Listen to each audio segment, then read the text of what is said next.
मेरी महिला माता भगिनी, यहाँ पर उपस्थित सभी मेरे युवा वर्ग के मित्र और मुझे आशीर्वाद देने वाले सभी बड़े बुजुर्ग, इस मंच पर से कई बातें मैं कहना चाहता हूँ।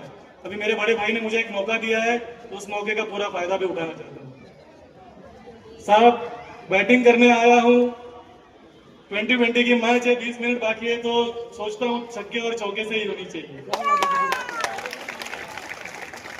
यहाँ पर तमाम जो लोग आए हैं, मैं उनको पहला एक बात कहना चाहता हूँ कि कुमूर लेकर साहब स्टैंडिंग के चेयरमैन थे, मैं उसमें सदस्य था। साहब, भले ही आप सत्ता में थे, मैं विपक्ष में था, लेकिन जब आपने वो प्रस्ताव रखा ब्रिज का, सबसे पहले अनुमोदन देने वाला मैं खड़ा था। क्योंकि जब मुमरा की बात आती थी, चानू भाई भी सामने, मेरा भाई मेरे सामने, मैं सेना में रहा, मैं राष्ट्रवादी में रहा, लेकिन जब मुमरा की बात है तो मैंने कहा मेरा गांव पहले, पार्टी बाद में। आपको याद होगा, यहां पर एक ट्रेलर गिरा, ट्रेलर गिरने के बाद हमारे जो वेल्डिंग के जो दुकान मालिक थे, उनका वहां देहांत हुआ और पूरे मुमरा में अराजकता थी। और उस वक्त शिवराज साहब यहाँ के इंचार्ज थे। उन्होंने मुझे घर से उठाया और बोला तू उस खड़े हो जा, एक डिवाइडर था उस पर खड़ा होने के लिए बोला और बोला सबको शांत कर। मैं यकीन देना चाहता हूं, मेरे सभी मुस्लिम भाई, सभी हिंदू भाई, इतनी शांतता रखी थी उस वक्त कि उसके बाद आप लोगों ने वो प्रस्ताव रखा, हम सब ने वो प्रस्ताव रखा, आज वो कंक्रीट रोड बन चुका है। ये होती है मुमरा की ताकत। अभी मैं आप लोगों से पूछना चाहता हूं, मुमरा के अंदर जब से आप पैदा हुए एक भी दंगा हुई है क्या?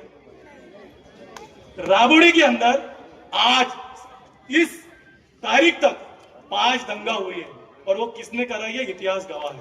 मैं किसी को कुछ बोलूंगा नहीं। मेरे भाई ने यहां बात कही, वो मेरे दोस्त थे, वो मेरे दोस्त थे। नजीब मुल्ला मेरा क्लासमेट है। मुझे कई जगह से वो बात छेड़ी गई कि आपको हमारा साथ देना है, लेकिन वो ये भूल गया कि सुधीर कभी गद्दारों का साथ नहीं देता। ये सुधीर जब भी स्टेज पे खड़ा रहता है, जो होगा देखा जाएगा, लेकिन वो सीधा ही जाएगा, टेढ़ा देखता ही नहीं कभी। मैं अभी एक बात कहना चाहता हूं, वो 85 साल का बुजुर्ग जिसको जितेंद्र आवाज साहब ने अपना बाप माना है, चाहे तो वो पार्टी छोड़ सकता था, कई खोके ले सकता था, लेकिन उन्होंने लिए नहीं। उन्होंने उस बुजुर्ग, उस अपने गुरु का साथ दिया है। इसलिए मैं भी उनको साथ देने के लिए आज इस स्टेज पे खड़ा हूं।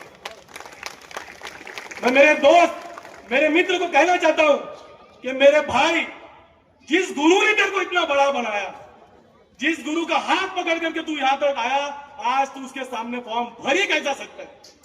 ये जनता भले ही कुछ चाहे ना चाहे, ये जनता कल कुछ मिले ना मिले, लेकिन मैं यकीन से कहता हूं कि वो गद्दार का साथ नहीं करेगी, क्योंकि यहां बैठने वाले कई मुसलमान हैं।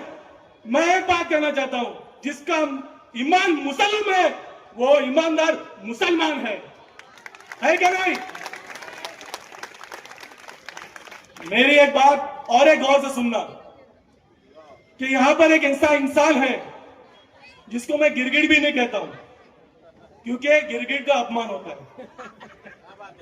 मैं उसको वो मेंढक भी नहीं कह सकता हूं, क्योंकि उसका अपमान हो जाएगा। तो क्या किया है ऐसा दादा के लिए? दादा ने ऐसा क्या किया है जिसके लिए मैं उसको दादा बोलूं?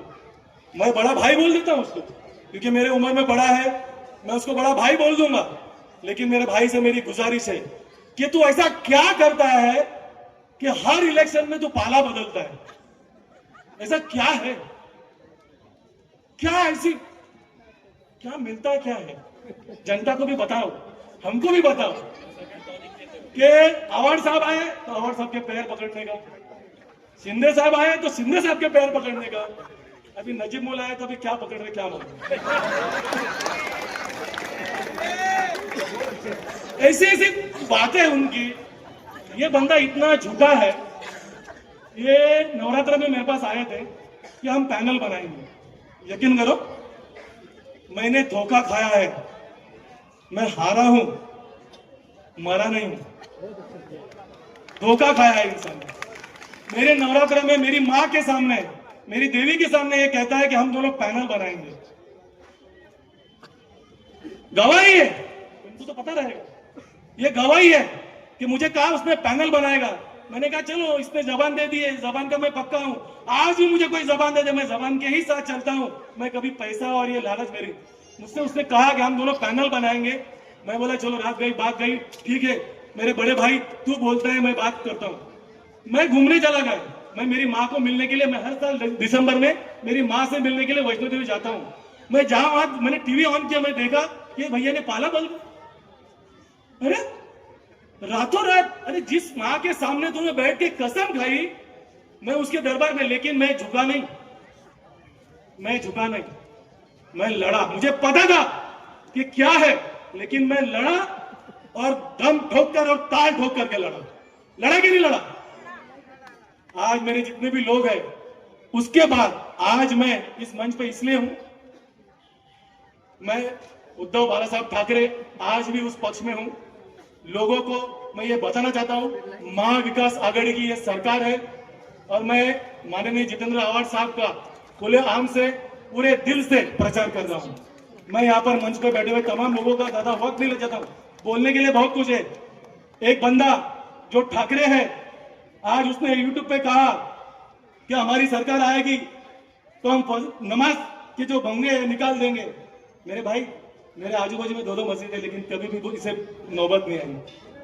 मैं एड्रेस भी लिखता हूं ना, तायशा मस्जिद के बाजू में लिखता हूं, समझे? और ऐसा मस्जिद के इलाके में जब लोग लिखते हैं ना, तो पिंडिया दादा हाउस लिखते हैं। मेरे घर के सामने भी जो लोग रहते हैं वो मेरे घर का, यानी ये मोहब्बत, ये तहजीब है उमरा की। हमको किसी की पहचान की और किसी के प्यार की मोहताज नहीं हम लोग का कुनबा इतना बड़ा है, इतना बड़ा है कि हमारे हर घर में माँ है, हमारे हर घर में बेटी है, और हर घर में हमारे बाप है, हर घर में हमारे भाई है।